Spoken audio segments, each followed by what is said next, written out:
आप देख रहे हैं मेट्रो दिनांक टीवी न्यूज। आइए देखते हैं आज की खास खबर।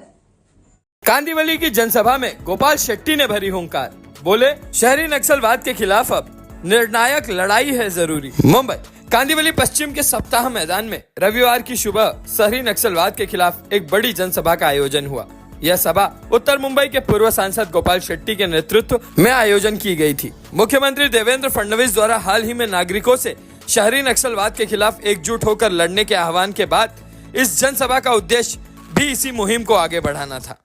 कार्यक्रम में आमदार मनीषा ताई चौधरी, आमदार संजय उपाध्याय सहित एडवोकेट जेपी मिश्रा ने अपने विचार रखे और हजारों की संख्या में नागरिक मौजूद रहे। सभा को संबोधित करते हुए गोपाल शेट्टी ने कहा कि नक्सलवाद केवल जंगलों तक सीमित नहीं रहा, बल्कि अब यह शहरों की गलियों तक पहुंच गया है। उन्होंने कहा कि शहरी नक्सलवाद का असली चेहरा उन भ्रष्ट और मनमाने अधिकारियों, पुलिस कर्मियों और डेवलपर्स में दिखाई देता है जो आम नागरिकों के साथ अन्याय करते हैं। गोपाल शेट्टी ने दहिसर के शुक्ला कंपाउंड का मुद्दा उठाते हुए कहा कि वहां पिछले 40 से 45 वर्षों से रह रहे नागरिकों को बेघर करने वाले महानगर पालिका के कुछ भ्रष्ट अधिकारी वास्तव में शहरी नक्सलवाद का हिस्सा है। उन्होंने कहा कि जब बीएमसी अधिकारी नागरिकों के घर तोड़ते हैं जबकि वे दशकों से वहां रह रहे हैं, तो यह किसी हिंसक आंदोलन से कम नहीं, यह शहरी नक्सलवाद है। उन्होंने आगे कहा कि अन्याय करने वालों को बिना जांच के संरक्षण देने वाले पुलिस अधिकारी भी इस शहरी नक्सलवाद को बढ़ावा दे रहे हैं। 1962 के पुराने डेटम लाइन कानून का गलत उपयोग कर जमीनें हड़पने वाले डेवलपर्स और पुराने दस्तावेजों में हेराफेरी कर नागरिकों की संपत्ति पर कब्जा करने वाले बिल्डर, यह सब इस शहरी नक्सलवाद के आधुनिक रूप है। इस सभा में गोपाल शेट्टी ने बोरीवली के डिवाइन लॉन्स का भी मुद्दा प्रमुखता से उठाया। उन्होंने कहा कि निजी जमीन पर अनुमति प्राप्त निर्माण को बिना वजह तोड़ने वाले मनमाने बीएमसी अधिकारी और उन्हें बढ़ावा देने वाले लोग भी शहरी नक्सलवाद का उदाहरण हैं। उन्होंने भ्रष्ट इंजीनियरों और अधिकारियों पर निशाना साधा जो अवैध निर्माण को अनदेखा करते हैं और ईमानदार नागरिकों के खिलाफ कार्रवाई करते हैं। पूर्व सांसद गोपाल शेट्टी ने यह भी कहा कि प्रधानमंत्री नरेंद्र मोदी देश के विकास के लिए जो नीतियां बना रहे हैं उन्हें कमजोर करने की कोशिश मुंबई में कुछ भ्रष्ट बीएमसी अधिकारियों और बिल्डर लॉबी द्वारा की जा रही है। ट्रैफिक व्यवस्था और निर्माण कार्यों में रुकावट डालने वाले ऐसे तत्व भी शहरी नक्सलवाद का हिस्सा हैं। उन्होंने बताया कि धारा 354 के तहत नोटिस देकर जमीन मालिकों को बेवजह परेशान करने और तोड़फोड़ करने वाली महानगर पालिका की टीमें नागरिकों के अधिकार का हनन कर रही हैं। शेट्टी ने कहा कि जब बीएमसी प्रशासन नागरिकों को डराने और उनका जीवन अस्त व्यस्त करने में लग जाता है तो यह किसी भी लोकतांत्रिक व्यवस्था के लिए सबसे बड़ा खतरा बन जाता है। सभा में मौजूद नागरिकों ने गोपाल शेट्टी के वक्तव्य का जोरदार समर्थन किया और नारे लगाकर शहरी नक्सलवाद के खिलाफ एकजुटता दिखाई। शेट्टी ने अपने संबोधन में कहा कि यह एक राजनीतिक मुद्दा नहीं बल्कि आम लोगों के न्याय और अस्तित्व की लड़ाई है जिसमें हर मुंबईकर को आगे आना होगा। अब आइए देखते हैं मेट्रो दिनांक टीवी न्यूज पर इस सभा के दौरान पूर्व सांसद गोपाल शेट्टी और आमदार संजय उपाध्याय सहित उपस्थित लोगों ने क्या कुछ कहा इस रिपोर्ट में। क्या संदेश देंगे? आज शहरी नक्सलवाद के विरुद्ध एक बड़ा अभियान शुरू किया है, उसका आगाज होगा। मैं देवेंद्र फडणवीस जी को धन्यवाद देना चाहूँगा जिन्होंने इस आवाज़ को उठाया, शहरी नक्सलवाद के विरोध में लड़ो, और मेरा अंदर का आदमी जागा क्योंकि जो 2-5 विषयों पर मैं काम कर रहा हूँ तो मुझे लगा कि हमने लोगों में जागृति लाने की आवश्यकता है। मैंने एक अपील किया छोटा सा 2 दिन में और इतनी बड़ी संख्या में लोग आए और उनके सामने सारी बातों को मैंने रखा और मैंने जो बातें रखी है उन सारे बातों पर अंजाम तक पहुंचाने का काम मैं पार्टी के कार्यकर्ताओं को लेकर आने वाले दिनों में करूंगा। एक छोटा सा मुझे सबसे पहले मैं आपको आज दीपावली की शुभेच्छा। जिस तरह से आपने ये कार्यक्रम में उपस्थित होकर के लोगों का उत्साह बढ़ा, क्या कुछ कहेंगे, क्या मन में आया कि आप इतने सुबह आप आ गए? मैं आपके सभी दर्शकों को दीपावली की बहुत शुभकामनाएं देता हूं। मैं सुबह उठने के लिए ही जाना जाता हूं। लोगों के मन में भ्रम होगा कि राजनीतिज्ञ देरी से उठते हैं, जब सर पे सूरज आता है तब आते हैं। मैं 6 बजे बोरीवली के मैदानों में रास्तों पर उपस्थित होता हूं और उसके लिए सुबह आया ये कोई नई बात नहीं, लेकिन हाँ, दिवाली पहाड़ की परंपरा है। आज गोपाल शेट्टी जी के नेतृत्व में एक अलग पहाड़ की शुरुआत हुई। भ्रष्टाचार के खिलाफ, अन्याय के खिलाफ, दादागिरी के खिलाफ, गुंडाशाही के खिलाफ, जिसको उन्होंने अर्बन नक्सल का नाम दिया, जहाँ पर सामान्य जन असहाय होता है, उसका शोषण होता है, उसके खिलाफ अत्याचार होता है। यह लड़ाई की आगाज़ उन्होंने की है, उनका साथ देने के लिए हम यहाँ पर उपस्थित हुए। तो नक्सलवादी को लेकर बहुत बड़ा मुद्दा उठाया गया। शहर में किस रूप में नक्सलवादियों का संख्या बढ़ रहा है? एक तो जो एक्चुअल नक्सल की बात हम करते हैं, जिसका लगभग महाराष्ट्र के जंगलों में, वन क्षेत्र में खात्मा हमारे मुख्यमंत्री देवेंद्र जी ने किया है, लेकिन उनको वैचारिक और आर्थिक बल शहरों से मिलता है। एक दूसरे प्रकार के नक्सल की बात उन्होंने की, जैसे भ्रष्टाचार में लिप्त अधिकारी, बिल्डर यहाँ के निवासियों का शोषण करके उनको बेघर करते हैं। प्रशासन के अधिकारियों को पैसा देकर बिल्डिंग में उल्टा सीधा काम करते हैं और वर्षों के बाद उस बिल्डिंग के डिमोलिशन की बात होती है। करोड़ों रुपए देकर वो आदमी जो टैक्स भरता है, असहाय महसूस करता है, उसको उन्होंने अर्बन नक्सल की बात की। 97 से नेशनल पार्क के झोपड़ावासियों को पर्यायी व्यवस्था देने का आदेश कोर्ट ने दिया, लेकिन अधिकारी अपनी मस्ती में मस्त हैं, वो गरीबों का ध्यान नहीं देते और अचानक बुलडोजर लेकर पहुंच जाते हैं। इसको अर्बन नक्सल का उन्होंने नाम दिया। और इसके लिए वनवासी हो, दलित हो, सामान्य जन हो, टैक्स पेयर हो, मुंबई में इतने सारे बिल्डिंग बिना ओसी के कैसे बन जाते हैं? बिल्डिंग के अंदर बहुत सारी एमिनिटी बनाए बगैर बिल्डिंग को ओसी कैसे मिल जाती है? तो जो भ्रष्ट अधिकारी है, उनके खिलाफ भी बोलने की आवश्यकता है। आदमी ये डर के कि मैं बोलूँगा तो मुझको फंसा दिया जाएगा। मालवनी में एक परिवार, जिसके पूरे परिवार पर 15 बरस की बेटी से 70 बरस की मां पर हमला किया जाता है और 12 दिन तक पुलिस आरोपियों को अरेस्ट नहीं करती। उस परिवार के लिए लड़ने की बात, ऐसे अलग अलग मुद्दे पर आज सुबह बात हुई है। प्रधानमंत्री नरेंद्र मोदी जी के नेतृत्व में, मुख्यमंत्री देवेंद्र फडणवीस जी के नेतृत्व में, हमारे सांसद पीयूष जी के नेतृत्व में हमने यही सीखा है कि जिसको न्याय की आवश्यकता है उसे न्याय मिलना चाहिए, जो असहाय है उसके लिए लड़ना चाहिए। दीन दलित, उसकी सेवा के लिए दीनदयाल जी हमारे पार्टी के संस्थापक, उन्होंने कहा था अंतिम व्यक्ति तक सत्ता पहुंचनी चाहिए। इस बोरीवली के रास्तों पर, इस बोरीवली के फुटपाथ पर बोरीवलीकरों का हक है। अगर कोई बांग्लादेशी उस पर कब्जा करता है तो उसको कब्जा मुक्त करना, ये हर बोरीवलीकर के हक की बात है और ये मेरा कर्तव्य है।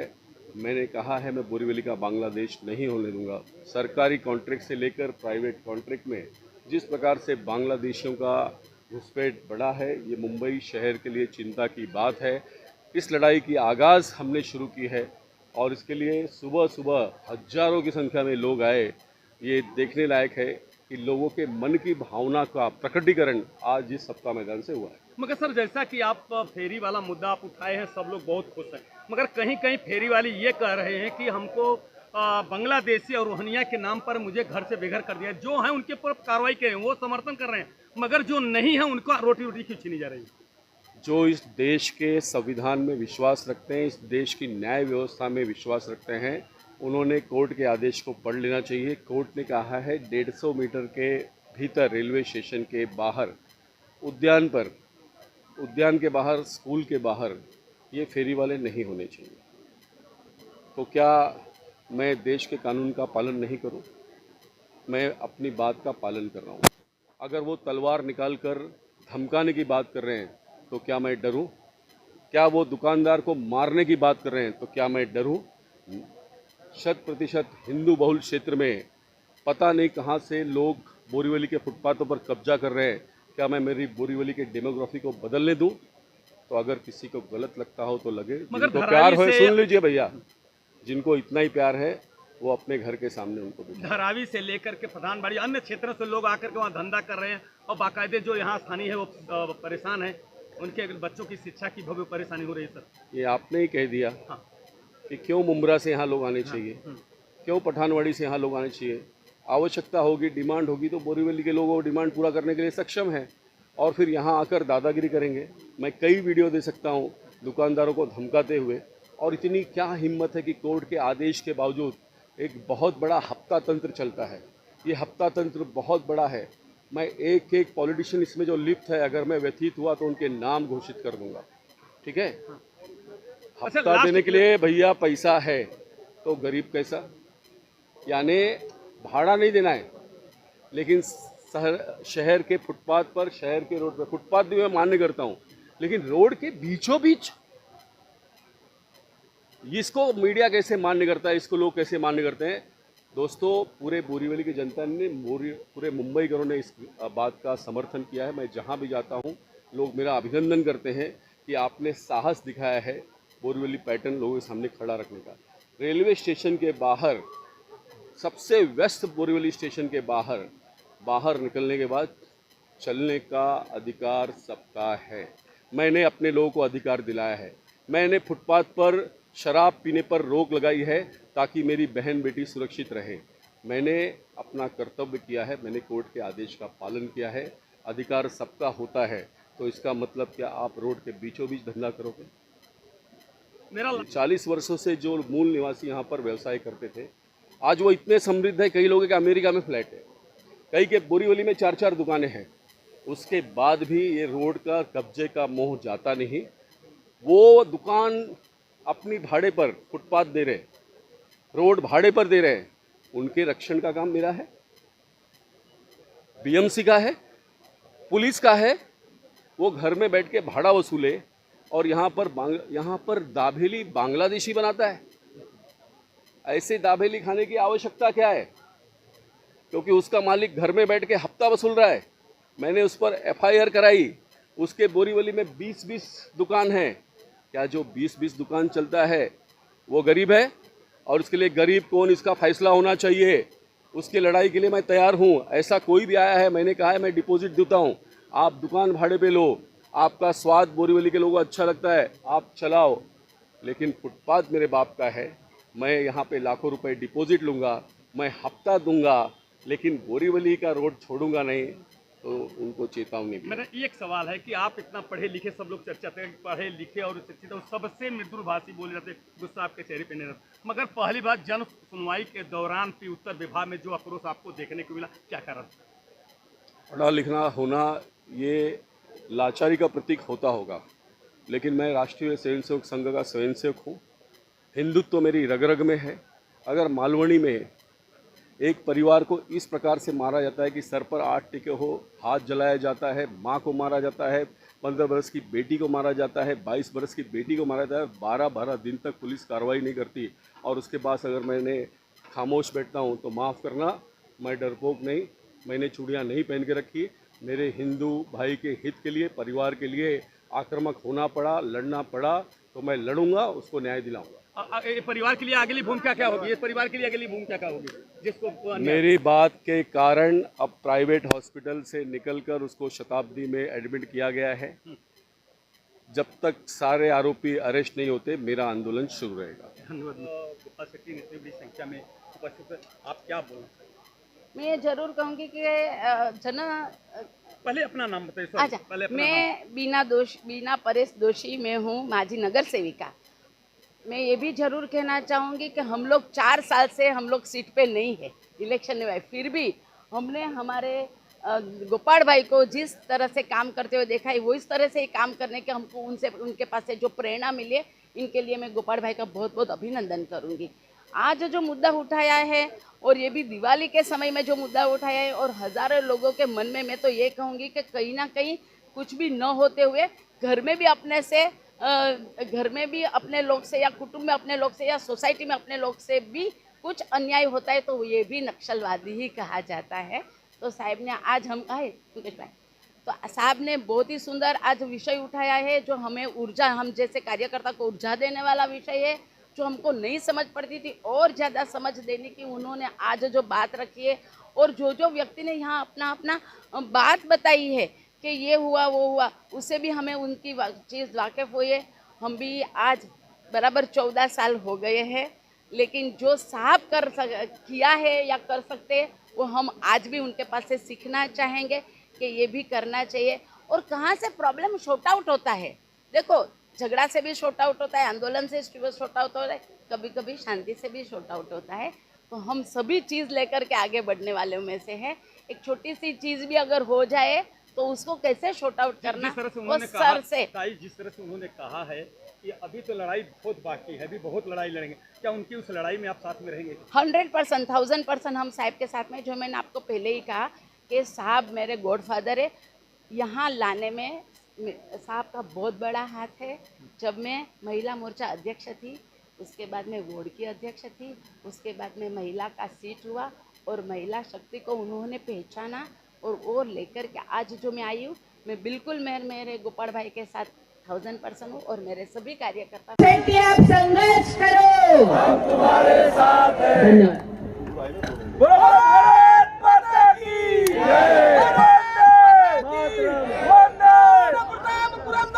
क्षत्रिय कुलवस्था सिंहासनाधीश्वर गो ब्राह्मण प्रतिपालक हिंदी स्वराज संस्थापक राजा महाराज छत्रपति शिवाजी महाराज की जय भवानी, जय शिवाजी, भवानी, जय शिवाजी, हर महादेव।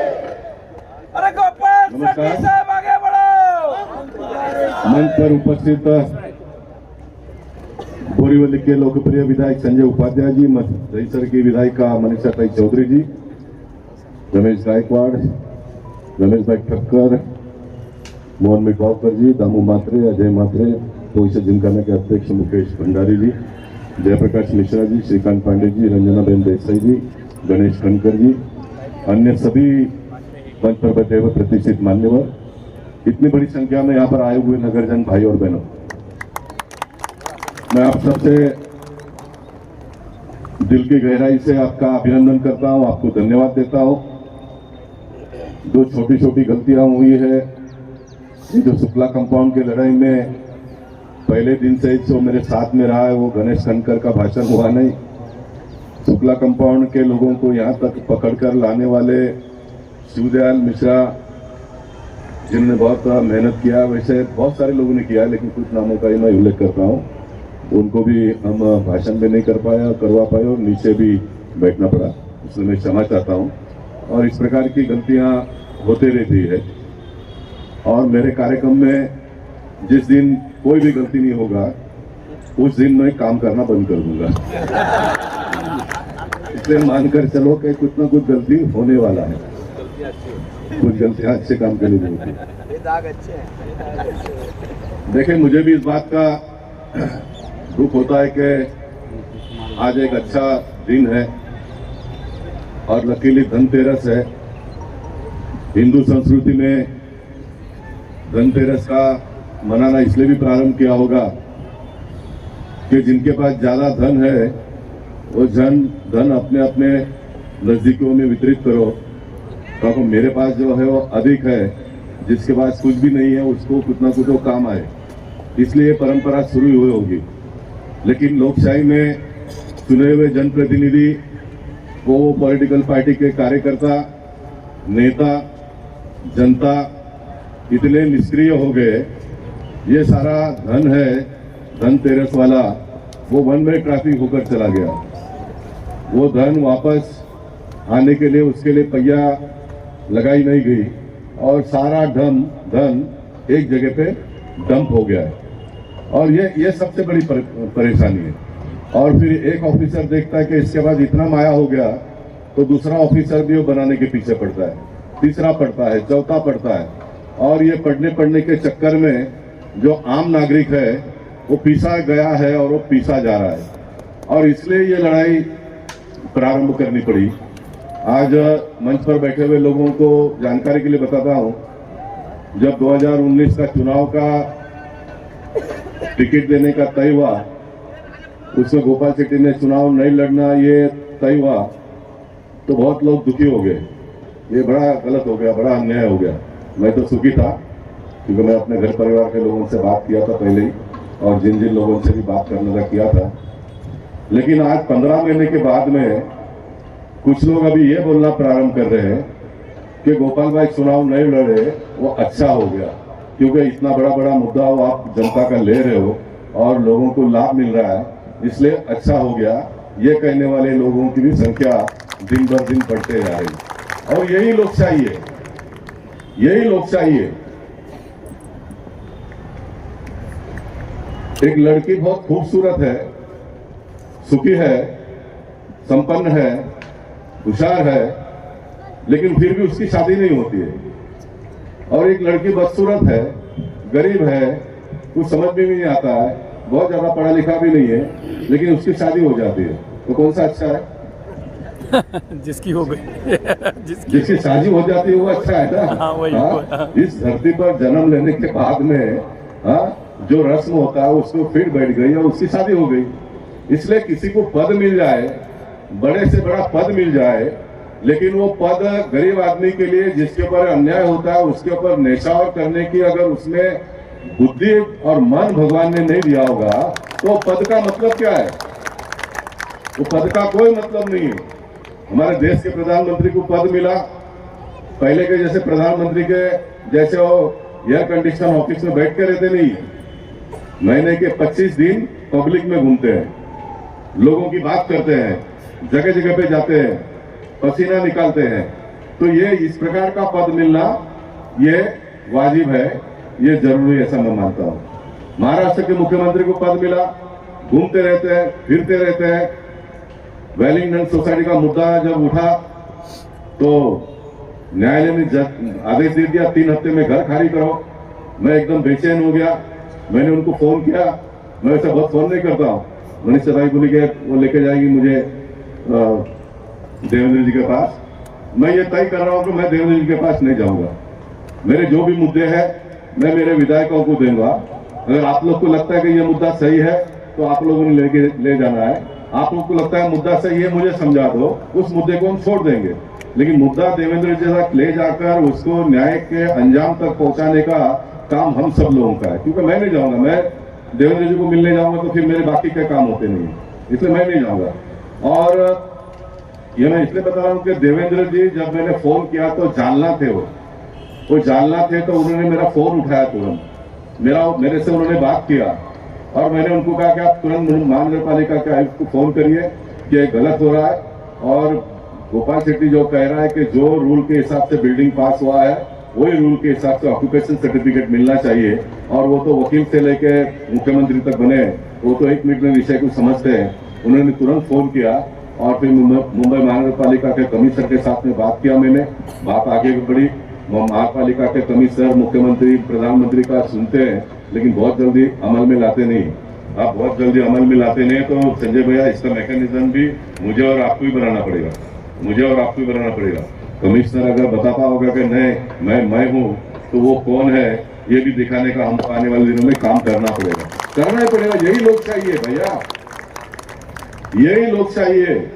आपके घर में छोटे बच्चे हैं 3 साल के 5 साल के, वो मम्मी के पास चॉकलेट मांगती है, मम्मी अगर उसको समय पे चॉकलेट नहीं देती है तो फिर वो मांगने का स्टाइल बदली कर देता है, बुमा बूम करता है, लोटपोट हो जाता है, मम्मी घबरा जाती है, उसको चॉकलेट दे देती है।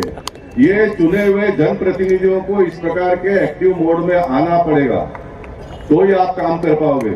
ऑफिसर के पास जाओगे, ऑफिस बोलता साहब यहाँ बसा, कुछ नहीं बसा भी साहब, पहला फाइल निकाल, साइन कर, उसके बाद में बैठूंगा, चाय भी पीऊंगा और घर पे जाऊंगा। ये आपका होना चाहिए। नहीं तो इनको इतना इस प्रकार का ट्रेनिंग दिया हुआ है, ये आपको एकदम आसानी से ऐसा पट्टी पड़ा के भेज देते हैं जैसा पूरा स्वर्ग हमको मिल गया, पूरा स्वर्ग मिल गया। अब लोग कहेंगे, मैं 2-3-4 मुद्दे पे आता हूँ, लोग कहेंगे कि गोपाल शेट्टी तो इतने लंबे समय से काम करते हैं लेकिन ये सांसद पद छूट जाने के बाद में इतना एक्टिव कैसे हो गए? ये आता होगा ना सबके मन में, कुछ लोगों के मन में ये भी आता होगा कि चलो अभी टाइम है इसलिए करते हैं। ऐसा नहीं है, मेरे पास जब भी समय था तो मैं करता था, और मैं करता तो किसी को दिखाई देता नहीं था वो, क्योंकि लोगों को लगता है सांसद ही है ना, इसका काम ही है, इसका बोलना इसका काम ही है, चिट्ठी लिखना इसका काम ही है। लेकिन अभी इसलिए दिखाई देता है, अभी लोग बोलते हैं ये सांसद नहीं है फिर भी घूमते हैं, फिरते हैं, काम करते हैं, लड़ते हैं, संघर्ष करते हैं। इसलिए देखने का जो नजरिया है वो आप लोगों का बदल गया है। गोपाल शेट्टी वही है।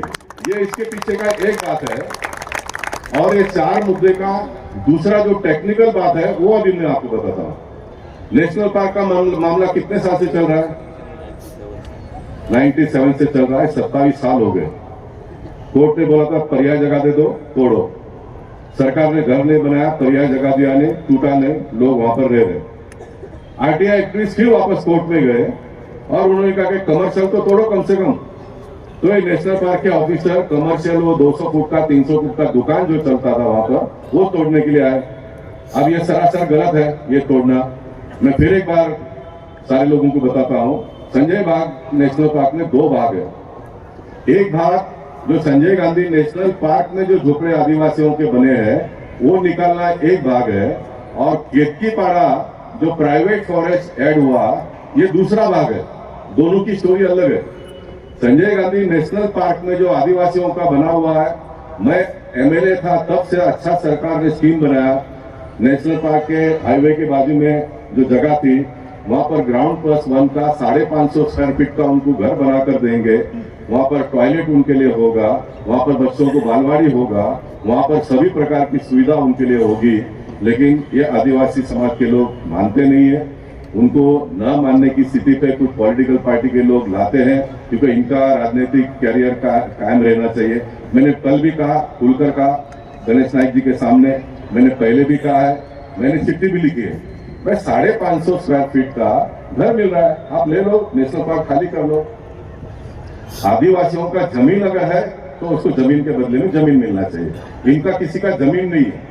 अभी मोदी जी ने, मुर्मू जी आने के बाद, राष्ट्रपति हमारी मुर्मू बनी, उसके बाद में फिर एक बार फॉरेस्ट एक्ट में अमेंडमेंट किया। मैं जब पार्लियामेंट में था उसमें यही अमेंडमेंट किया कि पूरे देश में वन विभाग में रहने वाले लोगों को जब तक पर्याय जगह नहीं दिया जाता है तब तक उनको निकाला नहीं जाएगा। यही कहा है उन्होंने, यही कहा है। तोड़ फोड़ करके निकालो ये नहीं, घर दो और फिर निकालो। इसलिए 2 बातें अपनी जगह पर है। मैंने कल भी कहा गणेश नाइक जी के सामने, मनीषा ताई भी थी, संजय उपाध्याय भी थे, मैंने कल भी कहा कि आप एक मॉडल बनाओ ग्राउंड+1 का, बना दो फसला, तो लोग आकर देखेंगे तो प्रभावित हो जाएंगे। हम लोग भी पैसा किसे में लेकर घर जाते हैं, एम्यूनिटी देखते हैं, ये देखते हैं, वो देखते हैं, फिर खुश हो जाते हैं ना। ये मेहुल भाई ने इतना सारा एम्यूनिटी बना दिया, उसमें गिरा के एक भी वापस जाता ही नहीं, बुक करके ही जाता है। तो एम्यूनिटी दिखाओ उनको तो घर ले लेंगे। अब ये संजय भैया तुम लोग जरा मनाओ, मेरा भाषा तो उनको समझ भी नहीं आया। मैं आज भी कहता हूँ कि ग्राउंड+1 का 550 फुट का घर बना देने का, एक 2-4, और वो लोग आकर देखेंगे और पूरा एक मॉडल बना देने का। यहाँ तुमको बालवाड़ी होगी, यहाँ बच्चों को खेलने के लिए जगह होगा, तो खुश हो जाएंगे। दूसरा, एक आदिवासियों को मैंने कहा कि जो जंगल में जो फल फूल जो भी पकते हैं उसका अधिकार तुम्हारा है, तुम उसको निकालो, लाओ, बेचो, तुम्हारा रोजी रोटी चले, उसमें भी कोई प्रॉब्लम नहीं। ये सरकार ने माना नहीं है, लेकिन ये मैंने सुझाव दिया है। तो ये मैंने कहा नेशनल पार्क का पहली बार परसों कोर्ट में जजमेंट आ गया। पहली बार कोर्ट ने सरकार को कहा कि भाई कब जगह देते हो, कितने दिन में देते हो, कहां देते हो बताओ। ये घर तोड़ो बोड़ो करके जो भाषा होती थी वो भी बंद हो गया। सरकार ने कहा कि हम कमेटी बनाते हैं। न्यायालय ने कहा कि अभी तुम्हारा कमेटी बंद कर दो, पॉलिटिशियन का और ऑफिसरों का, रिटायर्ड न्यायाधीश का कमेटी बनाओ। अब ये रिटायर्ड न्यायाधीश का कमेटी बनेगा, वो जो भी सुझाव देंगे सरकार मान लेगी। मुझे लगता है कि नेशनल पार्क का जो समस्या है वो दूर हो जाएगा। केतकीपाड़ा के बारे में देवेंद्र फडणवीस जी ने कहा है कि हम केतकीपाड़ा के लोगों को वहीं स्थायी कर देंगे, सिर्फ रेसिडेंस लोगों के लिए हम घर बनाएंगे, सेल बिल्डिंग वहां पर नहीं बनाएंगे। जो बचा हुआ जगह है उसको फॉरेस्ट में ऐड करेंगे। देवेंद्र जी अगर ये करते हैं तो भी ठीक है। देवेंद्र जी अगर कोई कारण से ये नहीं भी होता है तो लोगों को जगह आजू बाजू में देकर शिफ्ट कर देना, ये उसका पर्याय। हमारा कोई ये आंदोलन भी नहीं कि नहीं उनको वहां ही दे दो करके। उनको वहां देने के लिए भी वहां से शिफ्ट करके भाड़े से जाना पड़ेगा, फिर उनको घर पे वापस आना पड़ेगा। अगल बगल में बन के मिलता है तो डायरेक्ट शिफ्टिंग हो जाने का जान छूट जाती है। छोड़ दो, खत्म करो मामले को, ठीक है, ये मामले को खत्म करो। अब लोगों ने इसके बारे में टिप्पणी भी की कि गोपाल शेट्टी बोरली में रहते हैं, गोपाल शेट्टी कैंपाकोला के लिए क्यों दौड़ते हैं, गोपाल शेट्टी बोरली में रहते हैं, गोपाल शेट्टी वेलिंगटन के लिए क्यों दौड़ते हैं। साहब आपके घर में कोई बीमार पड़ जाता है, मुंबई में सब दवा दारू आप लोग कर लेते हो, लेकिन आपके घर में एक बुजुर्ग आदमी है जो गांव में रहता था, वो इधर आ गया, तो वहाँ के घर के लोग बोलते हैं उसको बुलाओ, इसका बीमारी का इलाज उसको जल्दी पता चलता है, वो आएगा तो ठीक हो जाएगा। ऐसा बहुत लोग बोलते हैं कि नहीं। अभी मेरी बीबी भी कभी कभी बोलती है माँ थोड़ी बीमार है, जाके देख के आते हो। अभी है ना, ये उम्र का तकाजा होता है। वो माँ को दवा खाने से वो बच्ची का मुंह देख लिया तो उसका बीमारी दूर हो जाता है। तो वेलिंगटन सोसाइटी के लोगों को लगता है कि गोपाल शेट्टी आने के बाद ही हमारा प्रॉब्लम सॉल्व हो सकता, तो गोपाल शेट्टी ने जाना चाहिए कि नहीं जाना चाहिए? जाना चाहिए ना, जाना चाहिए, क्योंकि मुझे कानून मालूम था, मुझे उसके रूल्स एंड रेगुलेशन मालूम थे। ये ऑफिसर लोग, आप लोग पेपर में पढ़ेंगे, ये नक्सलवाद, ये ऑफिसरों का नक्सलवाद, 38 करोड़ रुपया उनको बोला तुमको भरना पड़ेगा, उनको बोला तुमको नया पार्किंग का सिस्टम डेवलप करना पड़ेगा, उसमें 8 करोड़ का दूसरा खर्चा, 38 और 8 40, और पूरा सोसाइटी का ओपन स्पेस जो बच्चों को खेलने के लिए है वो सारा का सारा बिगड़ जाएगा। ये इन्होंने कहा कि करो तो हम तुमको ऑक्यूपेशन सर्टिफिकेट देंगे। मैंने उनको कायदा का बुक बताया और रूल बताए, हमने कहा कि ये कानून इसको लागू होता नहीं, इसको ये कानून लागू होता है। अब सारे लोग मान गए। आने वाले दिनों में आप पढ़ेंगे वेलिंगटन सोसाइटी के लोगों को सिर्फ कुछ करोड़ रुपए में ऑक्यूपेशन सर्टिफिकेट मिल जाएगा, कुछ करोड़ रुपए में। कुछ करोड़ यानी कितना, तो मैं कहता हूं विपुल 10 करोड़ के अंदर पैसा भरकर उनको ऑक्यूपेशन सर्टिफिकेट मिल जाएगा। ऐसे बहुत सारे बिल्डिंगों को मुंबई शहर में बहुत ही आसानी से ऑक्यूपेशन सर्टिफिकेट मिल जाएगा। इसमें मुंबई भारतीय जनता पार्टी के अध्यक्ष अमित साटन जी, पूर्व अध्यक्ष पालक मंत्री आशीष शेलार जी, और पालक मंत्री दूसरे मंगल प्रभात जी, जिन्होंने उनका विधानसभा का क्षेत्र होते हुए भी उन्होंने मुझे कहा कि गोपाल भाई आप इसमें ध्यान डाल दिए, उनका, और असीम गुप्ता जो यूडी के सेक्रेटरी है, उन्होंने बहुत बड़ा रोल अदा किया और ऑक्यूपेशन का पूरा मसूदा तैयार किया, पेपर में आ गया। दिवाली के बाद अभी कॉर्पोरेशन के लोग रूल बनाएंगे और ऑक्यूपेशन सर्टिफिकेट मिलना प्रारंभ हो जाएगा। ये एक बहुत बड़ा काम हो जाएगा, एक बहुत बड़ा काम हो जाएगा। ये काम मैं पहले भी उठाता था कॉर्पोरेशन में, बार बार उठाता था, लेकिन मानते नहीं थे। अब थोड़ा मैं लाइन लेवल छोड़कर बोलने लग गया। अब ये छोटे मोटे जो टीवी के लोग भी मुझे मदद कर रहे हैं, बड़े बड़े टीवी के लोग तो कोई आते नहीं, लेकिन इनकी आवाज भी पहुंच जाती है, इनकी आवाज समाज तक पहुंच जाती है, तो इससे बहुत बड़ा लाभ मिला है। शुक्ला कंपाउंड, ये बराबर है, ये मुद्दा मैंने उठाया। बोरेली दहिसर में 45 साल से प्राइवेट जमीन पर है, प्राइवेट जमीन पर शुक्ला कंपाउंड है। मालिक अभी भी भाड़ा लेता है उनसे। मालिक ने, एक जमीन मालिक ने दूसरे मालिक को जमीन बेच दिया, ये अधिकार है बेचने का। दूसरा मालिक जो लिया, अब उसका नाम नहीं लूंगा क्योंकि थोड़ा कॉम्प्रोमाइज मोड पर आ रहा है, उसका नाम नहीं लूंगा। दूसरा मालिक ने लिया, उसका कहना है कि मैंने लोगों को समझाया कि तुम्हारा एसआरए नहीं है, इतना पैसा लो, निकल जाओ, मैं बिल्डिंग बनाऊंगा। अब जो पैसा दे रहा था 10 लाख 15 लाख, उसमें तो कोई घर भी नहीं मिलेगा। तो हमने उनको कहा कि मैं आपको एसआरए करके देता हूँ, आपको पहले से ज्यादा कमाने को मिलेगा और सारे लोगों को घर मिलेगा। अब ये ऑफिसरों को पूछता है, ऑफिसर बोलते नहीं होगा। अब ये ऑफिसरों का मानता है क्योंकि ऑफिसर पढ़े लिखे हैं, गोपाल शेट्टी पढ़ा लिखा नहीं है, ऐसा उसको लगता है। मैंने कहा कि भाई मैं तुमको करके दूंगा, वो मानता नहीं है। फिर मैंने आंदोलन छेड़ा, न्यायालय का ऑर्डर आने के बाद में भी मैं लड़ाई लड़ी। अब आप लोग कहेंगे कि न्यायालय का ऑर्डर आने के बाद में गोपाल शेट्टी क्यों आंदोलन करते हैं, लड़ाई लड़ते हैं, कभी पकड़ के जंग बंद कर देंगे। आप लोग बोलेंगे न्यायालय के आगे कौन जा सकता है भाई? बराबर, न्यायालय के आगे तो सरकार भी नहीं जाती है। तो मैं न्यायालय के आगे क्यों जाता हूँ? मैं न्यायालय के आगे इसलिए जाता हूँ, मैं डॉक्टर बाबा साहब अम्बेडकर जी के संविधान को मानता हूँ, मैं भारत देश की घटना को मानता हूँ। मैं पार्लियामेंट में जाने के बाद 2 बार मैंने घटना का शपथ लिया है, कसम खाया है कि इसमें लिखी हुई बातों का मैं रक्षण करूंगा। उसमें क्या बात लिखी है बाद में जीतू पटेल मेरे से पूछना नहीं, उसमें ये लिखा है कि गरीबों का रक्षण करने का, यही लिखा है उसमें। जो न्यायिक आदमी है उसका रक्षण करने का, जिनके ऊपर अन्याय होता है उसके ऊपर उनका रक्षण करने का। उनको कभी कभी कार्यक्रम पूछते, धर्म होने के बाद में आके पूछते मसूर लगती होती लगती है कि लोगों ने न्याय आपका। तो डॉक्टर बाबा साहब का अम्बेडकर जी का संविधान ये कहता है, और ये हम सब लोगों के लिए शर्म की बात है, नगर सेवक, विधायक, सांसद, सरकार में बैठे हुए लोगों के लिए शर्म की बात है। सुप्रीम कोर्ट के न्यायाधीश को ये पता चला कि म्युनिसिपालिटी के लोग इतनी बेदर्दी से लोगों का घर तोड़ रहे हैं, तो सुप्रीम कोर्ट के न्यायाधीश भूषण गवाई जी 2024 में एक सर्कुलर उन्होंने निकाला। उन्होंने ये सर्कुलर निकालकर ये कहा कि सर्कुलर का फॉलो अप करो। उन्होंने ये कहा कॉर्पोरेशन ने नोटिस देने का, सारा प्रोसेस पूरा करने का, वो प्रोसेस पूरा होने के बाद में उसको कोर्ट में जाने का अधिकार देने का, उसको अपील करने का अधिकार देने का। अब इसमें ये लिखा नहीं कि सुप्रीम कोर्ट तक जाने का, लेकिन अपील करने का। अपील करने का मतलब ये होता है कि आप एक कोर्ट में जाते हो, हार जाते हो तो ऊपर के कोर्ट में, उधर हारते हो तो ऊपर के कोर्ट तक जाने का आपको पूरा अधिकार है। ये अपील हारने के बाद में उन्होंने कहा कि एक लेटर आपने भेजने का 15 दिन का रजिस्टर ईडी से, ऐसा नहीं कि कोई भी ऑफिसर लोग लेके गया और किसी का भी साइन लेके आया, ये नहीं, रजिस्टर ईडी से 15 दिन के पहले लेटर भेजने का, एक कॉपी उसके दरवाजे पे जाकर चिपकाने का और उसको कहने का 15 दिन में तुम तोड़ दो, नहीं तो फिर म्युनिसिपालिटी के लोग आकर तोड़ेंगे। ये गाइडलाइन में बहुत कुछ लिखा है, लेकिन एक बात उन्होंने और भी लिखी कि ये गाइडलाइन का अगर कोई फॉलो नहीं करता है तो ये कंटेम्प्ट ऑफ कोर्ट हो जाएगा। इसमें पुलिस वाले भी तकलीफ में आएंगे, इसमें म्युनिसिपालिटी के लोग भी आएंगे तकलीफ में, इसमें बहुत सारे लोग आएंगे। और आज मैं यहाँ से कहता हूँ, जयप्रकाश मिश्रा जी, श्रीकांत पांडे जी, संजय यादव जी, मनीषा ताई जी, आप सबके निगरानी में वो सरकारी अधिकारी तो आएंगे कंटेम्प्ट ऑफ कोर्ट में। भारतीय जनता पार्टी का जो पदाधिकारी है वो अगर ये गाइडलाइन को फॉलो नहीं करता है तो गोपाल शेट्टी उसके ऊपर भी कंटेम्प्ट ऑफ कोर्ट लाना पड़ेगा। नहीं तो आप पद छोड़ दो भैया, आप पद छोड़ दो, मेरे साथ में आ जाओ, घूमो फिरो, जो मैं खाता हूँ तुमको खिलाऊंगा, जहां पर मैं घूमता हूँ तुम लेके जाऊंगा।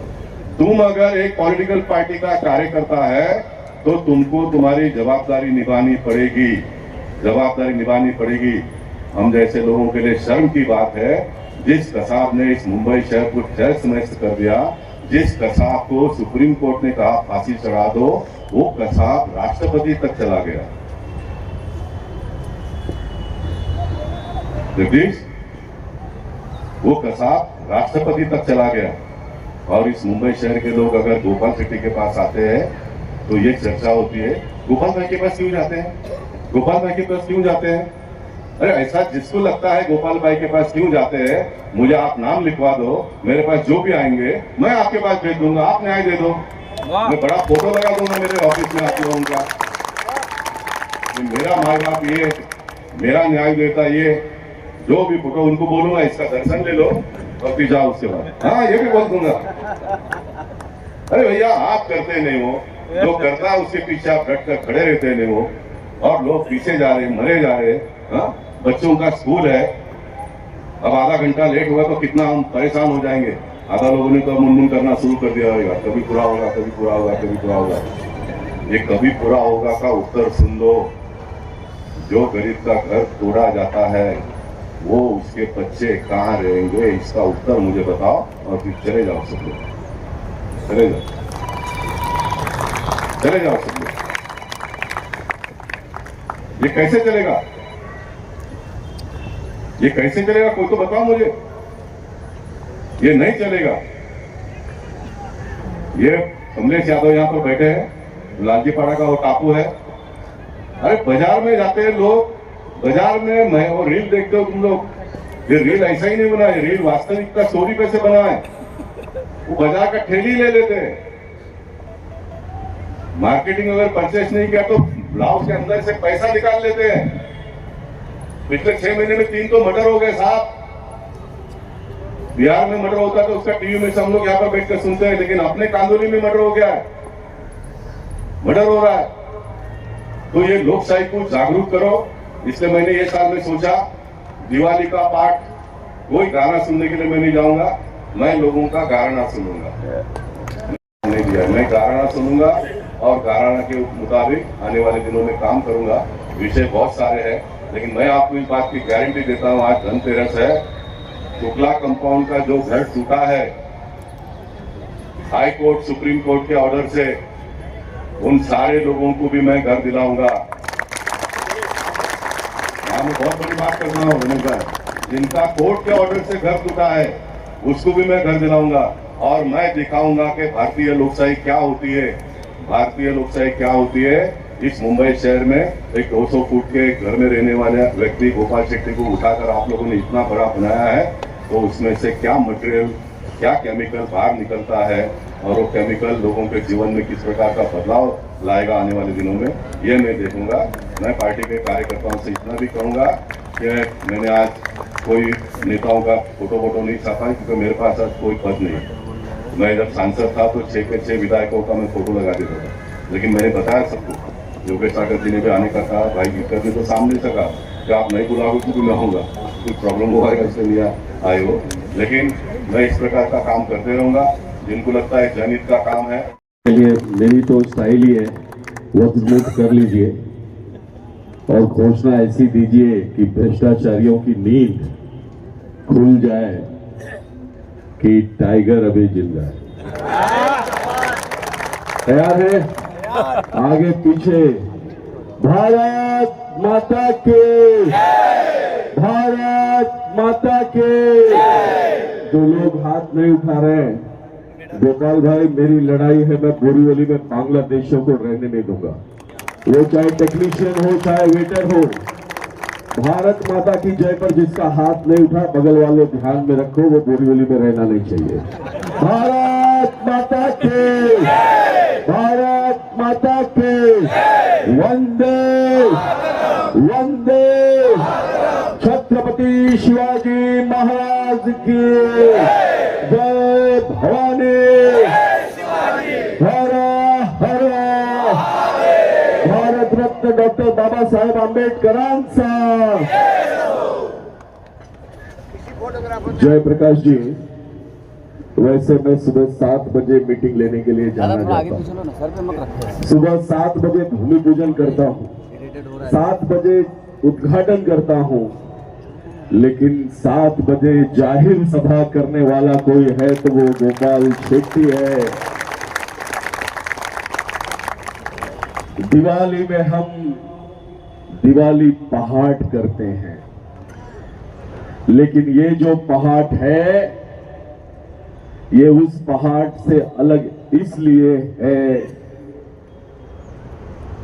संगीत और कला हमारे जीवन में तो होना ही चाहिए, लेकिन हम संगीत के आनंद में सोए रहेंगे और भ्रष्टाचारी हमारा शोषण करेंगे, ये न हमें बर्दाश्त है न गोपाल शेट्टी को बर्दाश्त है। और इसके लिए दिवाली में सुबह 7 बजे उन्होंने आह्वान किया और मैं आप सबका भी अभिनंदन करता हूं। त्योहार होने के बावजूद, संडे होने के बावजूद, इस लड़ाई में आप सबने गोपाल शेट्टी का साथ देने का निर्णय किया। आप सभी यहां पर जिस संख्या से उपस्थित है, गोपाल भाई के मन में शंका नहीं रहती, लेकिन उन्होंने कुछ लोगों से कहा, अरे भाई आएगा कि नहीं। ऐसे कई लोग जो सुबह 7 बजे नहीं उठते गोपाल भाई, आज वो 6:30 बजे मैदान में उठकर खड़े थे। ये आपके लिए प्रेम है। ये लड़ाई गोपाल शेट्टी अपने लिए नहीं करती। पांडे जी ने उल्लेख किया कि मैंने बोरीवली स्टेशन साफ किया। कोई ये नहीं पूछता कि क्यों साफ किया। लोकसभा चुनाव में पराजय क्या मिल गई अगर बोरीवली स्टेशन में तलवार निकलकर ये भाषा बोली जाती है, विधानसभा चुनाव हो जाने दो, फिर कैसे जीते हो, ये हम बताएंगे। तो जब तक हम हैं बोरीवली में तलवार की भाषा तो नहीं होने दूंगा। बोरीवली की सड़कें, बोरीवली के रास्ते, बोरीवली के फुटपाथ ये लोगों के लिए है, ये उनका भी अधिकार है। और कुछ लोगों ने मुझे गालियां देते हुए कुछ अधिकार की बात की है। गोपाल भाई, दीपावली के बाद मैं ऐसे कुछ तथाकथित नेताओं के सोसाइटी के बाहर आंदोलन करने वाला हूं, उनके गेट के ऊपर हॉकर्स को बिठाने वाला हूं कि भाई दूसरे के रास्ते पे हॉकर बैठते आपको बड़ा मजा आता है, जब अपनी इतना ही प्यार है तो अपनी सोसाइटी के गेट पे बिठाओ, सोसाइटी के अंदर बिठाओ, तब मानूंगा आपका बहुत बड़ा प्रेम है। ये बोरीवली के डेमोग्राफी को बदलने की जो साजिश है, जिसका 98% मानस हिंदू है, ये कहां से लोग आते हैं बोरीवली के फुटपाथ पे और इनकी क्या आवश्यकता है, ये प्रश्न मैं आपके सामने रखना चाहता हूं। बिल्डर आजकल कानून भगवान सबके ऊपर हो गया है। गोपाल भाई, मैं ज्यादा बोलूंगा नहीं क्योंकि हम सब आपको सुनना चाहते हैं। आपने जो विषय रखा है वो केवल विषय नहीं है, तो उस विषय के लिए दुनिया आपको गाली दे तो भी उस गरीब के हक की लड़ाई के लिए आप मैदान में खड़े हैं, आपने आपकी चिंता नहीं की। और मैंने भी यही भूमिका रखी है कि जिन लोगों ने बोरीवली को भारतीय जनता पार्टी का गढ़ बनाया, वह एक भी बोरीवली कर बोरीवली से बाहर नहीं जाना चाहिए। वो सबके सबका हक का घर बोरीवली में होना चाहिए। और अगर कोई बिल्डर दादागिरी करता है, बाउंसर लाता है, बहन बेटियों को धमकाता है, तो उस अत्याचार के खिलाफ गोपाल भाई भी खड़े हैं, पूरी पार्टी खड़ी है और मैं तो खड़ा ही खड़ा। और जल्द ही बोरीवली के 2 बड़े भ्रष्टाचार दिवाली के बाद प्रेस कॉन्फ्रेंस लेके जाहिर करूंगा। और उसके लिए जिन भ्रष्टाचारियों ने बोरीवली की जमीन को अपने बाप की बपोती समझ के रखी है और कुछ भी हेराफेरी कर सकते हैं, उनको मीडिया के माध्यम से चेतावनी देता हूं कि जाग जाओ। गोपाल भाई ने इसको अर्बन नक्सल का रूप दिया है, लेकिन सरकारी जमीन अपने बाप की, सरकार के डिपार्टमेंट के सब पेपर में हेराफेरी हो जाएगी। ये आजकल सोने की ईंट का सिस्टम चला है। सरकारी सिस्टम में बिल्डिंग प्रपोजल में पैसा नहीं, आजकल ईंटा लिया जाता है और गरीबों के घर के ऊपर जो चाहे वो कर लिया जाता है। हिम्मत कैसी होती है ओसी नहीं देने की और इलीगल बांधकाम करने की। मुंबई जहां पर कानून व्यवस्था इतनी अच्छी है, जहां पर प्रशासन की जानकारी हर व्यक्ति को है, वहां पर कोई आता है, अनाप शनाप बांधकाम करता है, करोड़ों रुपए की जमीन लोगों को बेचकर चले जाता है, बीएमसी के अधिकारी आंख बंद कर लेते हैं और बाद में वहां के लोग, वेलिंगटन बिल्डिंग जैसी हालत होती है, उनकी बिल्डिंग तोड़ने की बात होती है और तब गोपाल शेट्टी खड़े होते हैं। नेशनल पार्क के झोपड़पट्टी की बात हो, हाईकोर्ट ने कहा है इनका पुनर्वसन करना चाहिए। वर्षों से अधिकारी निरुत्साही है, तो अगर उसी कानून की बात अगर गोपाल शेट्टी करते हैं तो वो सही करते हैं कि गलत करते हैं? उनका साथ देना चाहिए कि नहीं देना चाहिए? तो जब गोपाल शेट्टी लड़ते हैं तो आप लोग क्यों नहीं आते? कुछ आते हैं। कौन आता है गोपाल भाई को सब मालूम है। और इसलिए आज गोपाल भाई ने बड़ी लड़ाई के पीछे एक लिटमस टेस्ट किया है। लिटमस टेस्ट क्या होता है, उससे पता चलता है। तो आज आप सबने सिद्ध कर दिया है कि गोपाल भाई आप आगे बढ़ो, गोपाल भाई आप संघर्ष करो।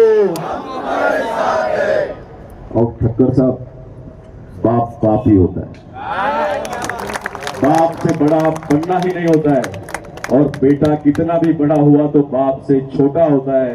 गोपाल शेट्टी हम सबके बाप हैं और उनसे बड़ा ना हमको बनना है ना कोशिश करना है।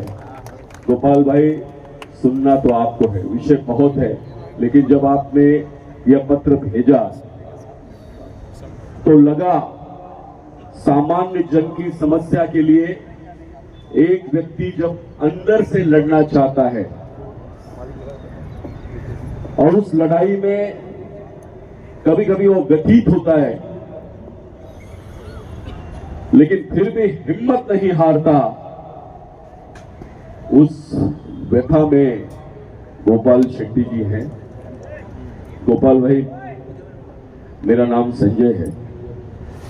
महाभारत में संजय ने जो कुछ हुआ था वो बताया था और गीता में भी उसके बहुत उल्लेख हैं।